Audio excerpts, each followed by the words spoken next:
Okay, so very happy to introduce the Shai Zarivatch, the Department Head of the Middle East and Africa Foreign Trade Administration at the Ministry of Economy and Industry. Shai works at the ministry since 2005, and his current position, as I said, managing the department for Middle East and Africa. In his role, he oversees the work of the Israeli commercial offices in these regions and working to promote bilateral trade while supporting the Israeli industry to grow in foreign markets. Previously, Shai managed the Israeli government initiative designed to support the manufacturing sector by providing professional consultancy and financial support aimed towards intervention and implementation of advanced manufacturing, Industry 4.0 technologies and solutions. Prior to that, Shai held various positions at the Foreign Trade Administration, the last which was the position of Trade Commissioner, Director of Economic and Trade Department at the Embassy of Israel in Australia. Between 2013 and 17, he was Director of the European Department at the FDA headquarters. His first posting abroad was the position of an economic and trade attaché in Singapore. He holds an academic degree in social science, political science as a BA from the Hebrew University in Jerusalem, and a master's degree in policy and public administration. Shai, thank you so much. All right. Shiri, thank you very much for this kind introduction. A very good late morning. It's already Shiri, Ayman, and Chaim Taib. Thank you so much for this opportunity, for inviting me to be attending this event. Very important, very distinguished participants, guests, ambassadors, and my panel members. I was listening carefully to some of the presentations, or to all your presentations, and I thought to myself, if we could combine, from my perspective, from my seat, if we could combine the many challenges that were presented by my colleagues, together with your positivity and the optimism, I think we'll be doing a great job today. And I will try to take things forward in a way where you left me by. So my name is Shai Zarivatch. I was already introduced, working for the Ministry of Economy. In my capacity, I am the director or the manager of the department that deals with Africa and the Middle East. It is part of the Foreign Trade Administration, Ministry of Economy, that is responsible, or is working to promote Israel's trade to global markets. And I would like to do in the next 20 minutes is to shed light on the work that we do to promote trades, to help Israeli companies go global or be global, operate in the foreign markets and grow in foreign markets, the ones that already are doing this. And I will put definitely a spotlight on the work that we do in Africa, myself, my team, and the offices, the commercial offices that we operate in selected numbers of countries in Africa. Maybe a small personal disclosure. Been in my position since October, sort of went to my position after I finished the posting I had in Australia, and then a position back at headquarters, straight into an impossible situation where everything is being affected. Of course, the geopolitics of Israel, and nonetheless trade. And since it was in October and I didn't get a chance to travel much, certainly not to any African markets or countries. So personally, never been to any country in Africa. I say this as almost an embarrassment, or to my detriment, something I hope to change somewhere in the next few months. So allow me to move forward. I'm not sure how do I push the button to get down. Okay, the mouse. All right. With your permission, a quick overview of the Israel government agency or organization, a unit, a body called the Foreign Trade Administration. I went in this morning and I recognized many familiar faces, some that we work with, our partners, government offices, export institutes, a selection of figures that have been trade commissioners themselves that know inside out the work that we do. So this is also for you, but to the rest of the audience as well. The Foreign Trade Administration is a major body within the Ministry of Economy and Industry, and its entire purpose is to help support the Israeli industry go global, be successful, operate in foreign markets, grow in foreign markets, and be not only successful, but to tap on the competitive advantage that Israel has, and it has a lot. And so the three pillars of the three objectives are the following. We are working to increase the diversity, to increase exports, and to diversify Israel's exports. That is obvious, goes to show exactly what it means.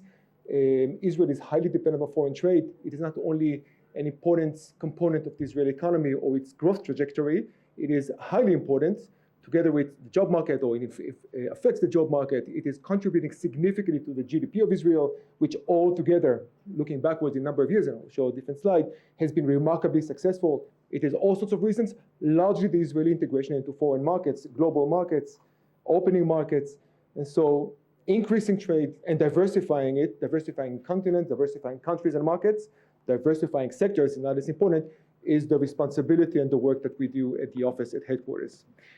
This is one side of the coin, a very important one. At the same time, Israel is highly dependent on the integration with global markets through foreign investments that are being invested in Israel. And then again, over the past 2 or 3 decades, Israel has been not only a powerhouse of technology and innovation, but a center and a destination for foreign investments into Israel. We all know this, various different purposes. In my previous position, I was more involved in the manufacturing industry, a sector that Israel sort of depends in which sector or which segment is sort of lagging behind. When it comes to technology, innovation, research and development, cooperation between academia and the industry, it is a bedrock of foreign interest, intervention, and yes, as well as investment. So familiar with the fact that scores of foreign banks and other financial institutions are investing in VCs.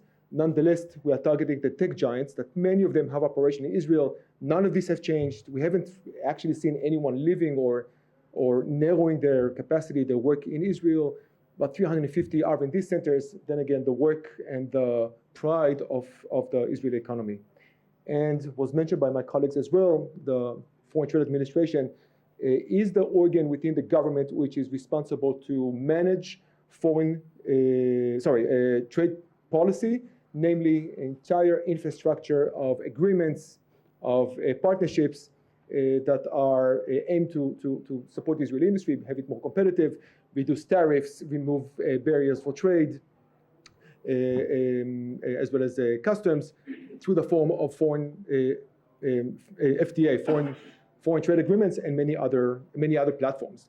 They could be bilateral with specific countries, and they definitely multilateral with a multilateral system, the OECD, the World Trade Organization, and many others, an entire operation within the Foreign Trade Administration. This is generally who we are and the 3 pillars or the 3 goals that we follow. We have tools in our hands, and the tools are the ones that we carry or we put forward our missions. Number 1, without a doubt, is the network of commercial attachés, commercial offices, men and women that are posted in foreign markets. They are all over the world, but they are in the centers of commerce, of finance, of trade, and specifically the countries that Israel has and would like to grow its economic footprint and interests. In addition, I already mentioned trade agreements. So our office is responsible together with the commercial offices abroad to initiate, to negotiate, and definitely to maintain existing agreements. They are not one standard, one fits everything. They are constantly evolving, constantly changing, and Israel wants to be in the forefront of this infrastructure, this agreement platform that we have with countries, bilateral agreements as well as multilateral ones. A third element which since October has taken a bit of a hit is the fact that not only we are there to help the industry, and I don't know how many company representatives, businesses are represented in this room. I have a feeling not that many, but companies know what to do, and they definitely know better than the government, but many times they need help, support, guidance, consultancy, whatever that is, including sometimes funding, government funding, and our office, the Foreign Trade Administration, allows for this, so has a program that has been frozen recently. We hope it will be taken out of the fridge within later this year to help support, guide, build work plans, penetration, venturing into foreign markets, and also provide them with funding, whether it's building a marketing plan, a business plan, and the like. So this is in brief about ourselves. 55 offices currently. 43 men and women, commercial attachés, commercial representatives, Israeli commercial representatives, all across the world, but you can see the red dots where they are located. before I get to Africa, I will say the following. Historically, traditionally, until today, we are operating in major centers of trade, of finance, of business activity for the purpose of or serving or answering the call of the Israeli industry. That's what we think, what we believe, what we know, and we know a lot, but we don't think that we know everything. The industry knows much better. Where does it want to operate? Which market to penetrate, grow their business, and form partnerships. So 15 commercial offices in all of Europe, 6 in China. As you can imagine, when I joined back in 2005, there was 1 office in China, 1 in India. It made sense at the time.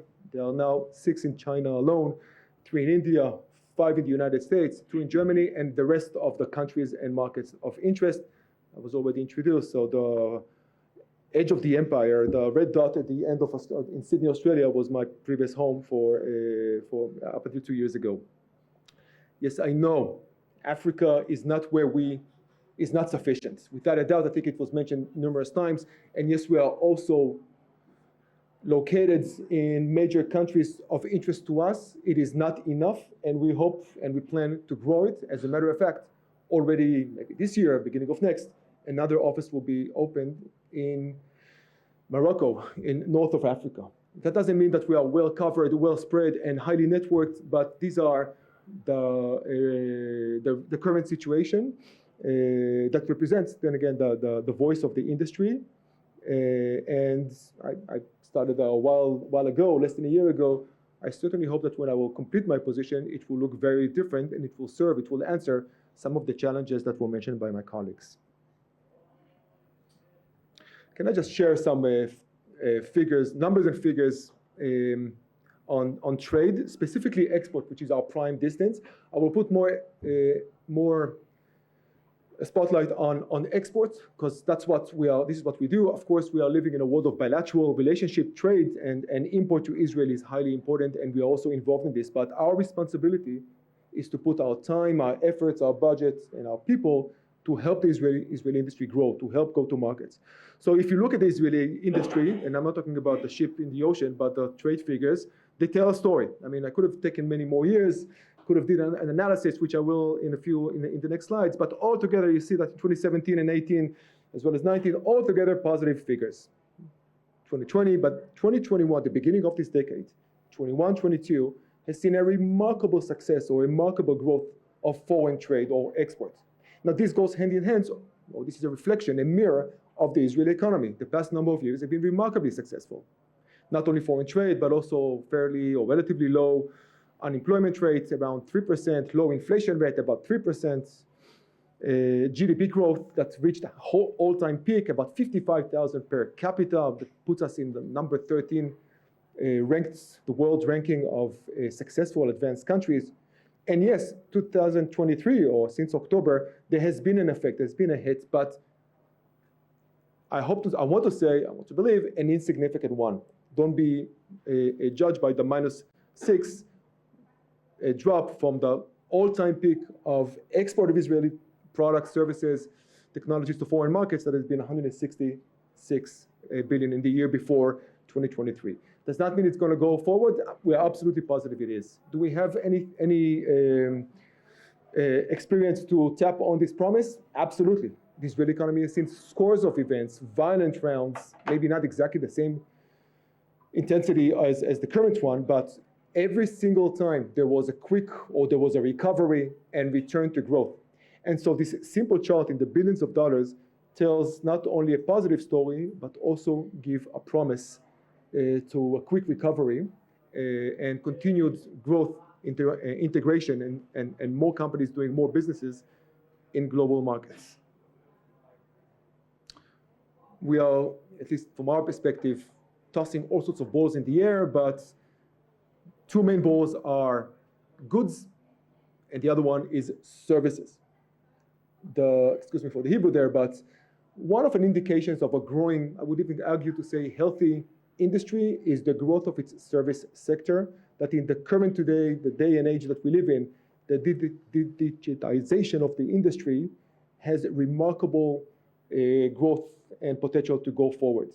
And so if you're looking back into our history, never mind 1995 or any other 90, you see a growth, a linear, steady development of the service sector marked in red that met the point of equilibrium in 2021. I think it was mentioned by my colleague Zafrir. Thank you for this intro, Zafrir, and took over. So altogether, what is our total trade, goods and business services, is now yet balanced, but there is a current trajectory where services, which has a huge potential to go forward. And when I'm saying services, I refer to tourism, transportation, fintech, insurance, computers, software, R&D, of course, communications, engineering, and the list goes on, and it's only a short list, has a long way to go, where goods will continue to grow by themselves, but the manufacturing industry in Israel is not the one that we are putting our hopes into the future. It is more onto goods, business services as the promise.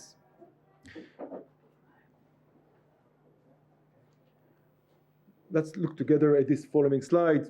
I've chosen a 1 year, 2016, and compared it to last year. And while the purpose is not to go and show every single sector, it does tell the following story. The hard blue, the deep blue, in both sides, in both years, 2016 compared to last year, is significant. The export of Israeli products, services, technologies, R&D, and others is the success of the technology sector, of the innovation center, of the scores of startups, of the scores of venture capitals, of the scores of the entire ecosystem. Let it be elevators, let it be incubators, and many others. But the story of the service that have grown from 30 to 43 is the one that takes a pride. And another interesting figure, not to go through the entire circle, is the one of diamonds. Rough diamond that have been polished in Israel, one of the prides of this country for many, many years, has gone down quite significantly, less than half of what it used to be. Now, that doesn't mean there's anything wrong or we are not putting efforts and it's not a promising industry. But from 8% to 2% represents sort of the decline of a historical traditional industry and the growth, the continuation of the technology sector and the growth of the business service one. Maybe another slide on Israel's export to tell the story, what it looks like. Machinery largely refers to machines, but at the same time to IT, to computers, to mobile phones, to cybersecurity, to hardware, to software, as well. And if you combine it with optical and medical, then again, close to 50% of everything that is made in Israel, manufactured in Israel, is of advanced tech, advanced knowledge, advanced intellectual property. The knowledge which is being created here and is shared, sold, and integrates abroad. We also have a mining industry, or the results of a mining industry. There is specifically a chemical one, which accounts for 1/5 of the Israeli exports to global markets, and the rest are single-digit numbers: plastic, base metals, transportation, and others. If we see or take a look, so where does all this greatness goes to? And there's also many slides that shows exactly the opposite, import to Israel. But my business and what I would like to share today is export to markets. The story, the photo, the graph, the map is pretty obvious. Yes, it's the European markets, our traditional historical trading partners, which we have scores of agreements, namely an advanced a free trade agreement, and the same is with the United States, North America, and for quite a number of decades, Asia, the Pacific. And if my friend Zafrir started this presentation with a big slide, it was all covered with red with 1.5, and asked what it was. Our figures are even more modest, but that's because it's only goods and without services, so we have the same. Yes, it is not enough. Yes, it is very modest. Yes, it is not where we want to be. And yes or no, this situation would not get us to where we want to be in the future, growing our industry, expanding our economy, and allow for foreign trade to grow. Yes, it needs to be in Africa, and we have all the intentions in the world, within our capacity, within our office, to put more efforts, more resources, and to answer the arguments, the questions that my colleagues have presented so well in order for us to be part of the growth of Africa and help our companies, help our businesses be involved in this, and grow themselves as a form of joint venture and partnership.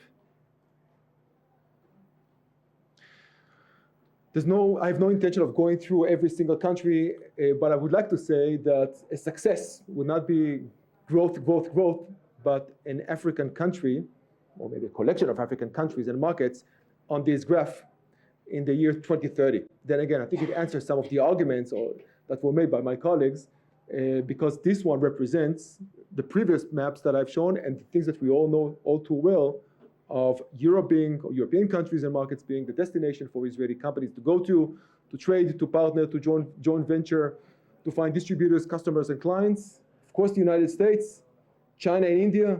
But where is one of the continents which is so close to us that historically we had such great ties with and is undergoing its own remarkable changes that will support development, human development, and economic growth. I am coming to the end of the first part before I move specifically to the Africa. So all the work that is done by the 43 men and women that are posted abroad comes down, or we can put our finger on the following figures. The success of companies having agreements and contracts and sales and growth and everything comes down to this figure of a bit more than $500 million done by the government. The government is helping its industry, and this is a culmination of the work that they've done in 2023 alone. It's also the result of scores of events, initiatives, platforms, delegations, missions, conferences, seminars, online, you name it, that amounted for 2,500 such events that done by the 43 representatives that I mentioned. They separately from this, worked specifically, helped directly 4,441 companies in 2023 alone to help them navigate, negotiate, find partners, clients, distributors, investors, whatever they were looking to find globally, not only in Africa. And that led to close to 40,000 business meetings. As we can see, we have a frenzy with numbers to know exactly what are we doing and how does this work have any impact on our industry. I said that I will give a quick overview, and I would like to jump forward to the work that we're doing in Africa. It would not be a shocking surprise to know that we also have a fairly modest operation or fairly modest involvement and efforts and resources that we put in the continent. So we are located, there are commercial offices, yes, in 3 countries only. They are in South Africa, Kenya, and Ghana, and as I mentioned, later this year, hopefully by next, a 4th one will join in. They do all the things. There's a question. Excuse me? In addition to, 4th one. Morocco. I should have put the names there.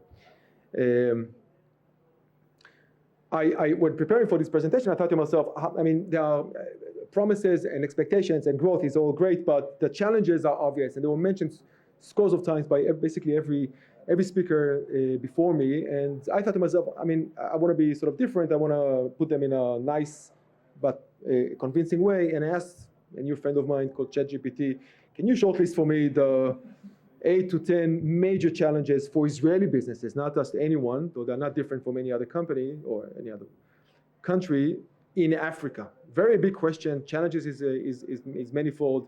Israeli businesses, they may be speaking the same language, but they're not always the same. And Africa is very diverse. And they came up with the obvious. I'm not going to go through them, but it's obvious. The political instability, the security concerns, legal and regulatory, large degrees of corruption, infrastructure deficiencies, access to finance. But I like the one that is at the bottom. It wasn't number 8, I just put it there. Market access and distribution channels, because almost all the points that are mentioned on top of the blue arguments are the ones that we don't really have much to do with. And maybe we can learn the language, but we cannot deal with corruption or with security concerns. That's not into the hands of Israel or Israelis or the government of Israel or anyone else.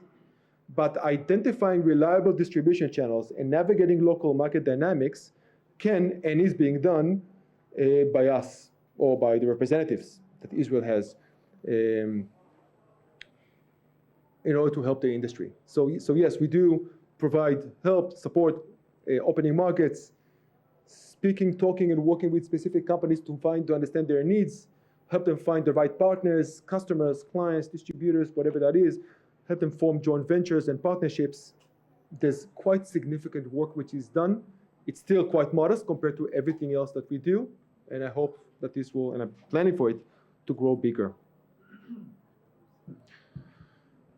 Nonetheless, there are major opportunities for Israeli business in Africa, and I'm not going to read the whole thing.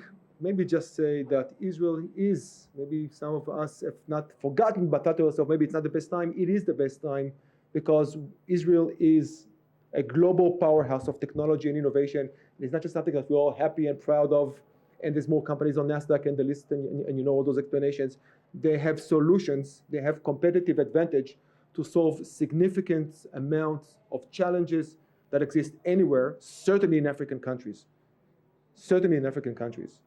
In building infrastructure, in tapping on natural resources, in knowledge, agri-tech in the agriculture sector, and of course food security, which is lacking in many parts of the continent, in introducing alternative solutions to energy creation and consumption, telecom, ICT, banking, finance have been mentioned already.